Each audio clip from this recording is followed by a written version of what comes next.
Assalamualaikum warahmatullahi wabarakatuh. Salam sejahtera untuk kita semua. Yang terhormat Bapak dosen, Bapak Muhammad Abu Salim, selaku dosen pembimbing di mata kuliah proyek.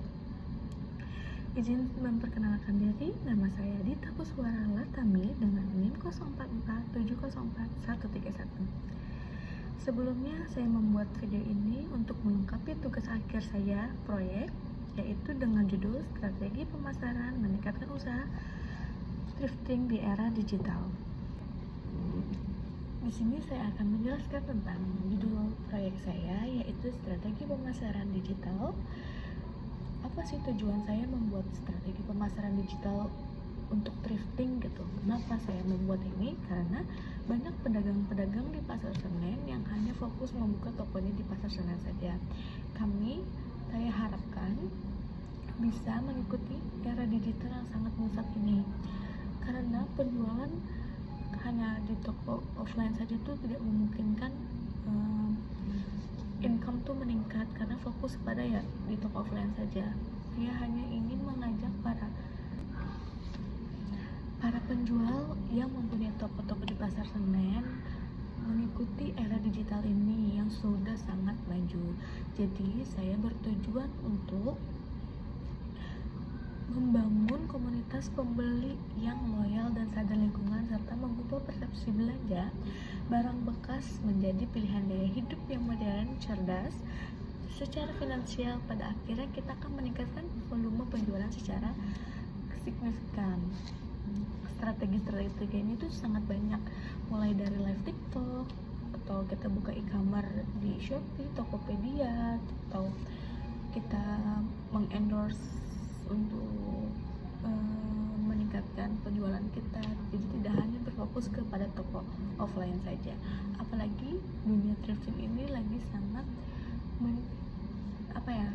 lagi sangat was-was lah, gara-gara tuh kayak thrifting tuh barang selundupan, barang itu. Jadi apa sih strategi utama yang sangat penting mengembangkan usaha thrifting di pasar Senen itu tuh melalui era digital itu sangat mudah, yaitu penekanan nilai keberlanjutan. Yaitu dengan cara apa? Promosi aspek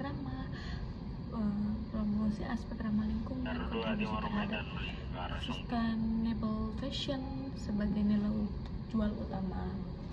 Lalu yang kedua itu personalisasi dan komunitas.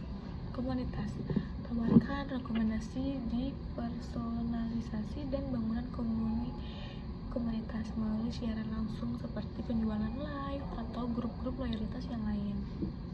Pemasaran di media sosial, gunakan Instagram, TikTok untuk konten, terus menarik,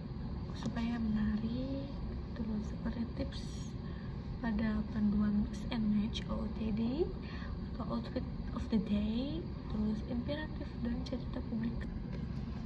Strategi yang lainnya yaitu optimalisasi platform online. Apa sih itu? Kita bisa memanfaatkan nih dari e-commerce kayak contohnya seperti Shopee, TikTok Shop, terus Tokopedia, Instagram.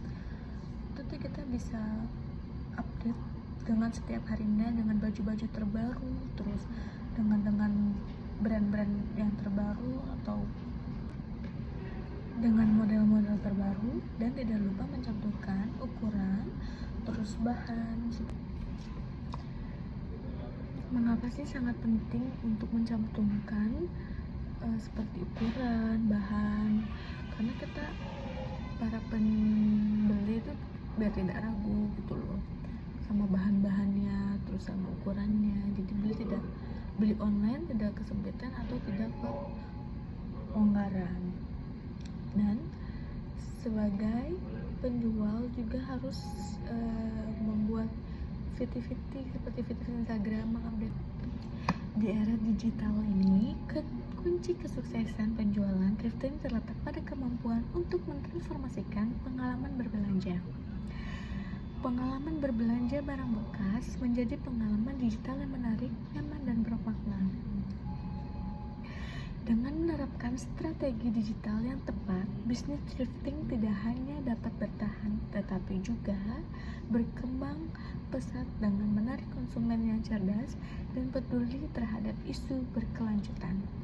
Terima kasih penyampaian video tugas akhir ini. Mohon maaf bila ada kata-kata yang belibet atau masih kurang pantas untuk dilihat. Mohon maaf sebesar-besarnya. Terima kasih.